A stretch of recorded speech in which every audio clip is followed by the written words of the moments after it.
बिस्मिल्लाहिर्रहमानिर्रहीम। अस्सलामुअलैकुम नाज़रीन। अल्लाह ताला से दुआ करते हैं कि अल्लाह ताला आपको सेहत और तंदुरुस्ती अता फरमाए। आमीन सुमा आमीन। नाज़रीन, आज हम आपके लिए लेकर आए हैं 2 रबीउल अव्वल का बहुत ही ख़ास अमल। इस अमल की बरकत से आप जो भी दुआ करेंगे उस दुआ को अपनी आंखों से कबूल होता देखेंगे।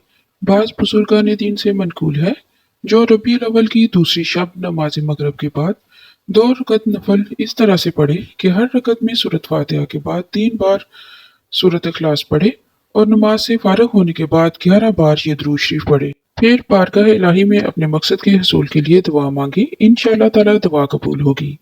अमल आपकी आसानी के लिए एक दफ़ा फिर बता देते हैं। ये अमल जो है ये आपने रबीउल अव्वल की दूसरी शब मगरिब की नमाज के बाद करना है। इसमें सिर्फ आपने 2 रकत नफल पढ़ने हैं और हर रकत में सूरत फातिहा के बाद 3 बार सूरत इखलास पढ़नी है। और जब आप इस नमाज को ख़त्म कर लें उसके बाद ये जो दुरूद शरीफ है ये आपने 11 दफ़ा पढ़ना है।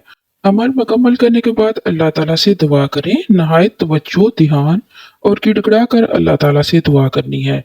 और जो भी आपकी दुआ होगी इंशाअल्लाह ताला वो कबूल होगी। आप दुआ की कबूलियत को अपनी आंखों से देखेंगे। दवा की कबूलियत का बहुत ही ख़ास अमल है। इस अमल को खुद भी करें और सदका जारिया की नियत से इस वीडियो को ज़्यादा से ज़्यादा लाइक और शेयर करें। जज़ाकल्लाह।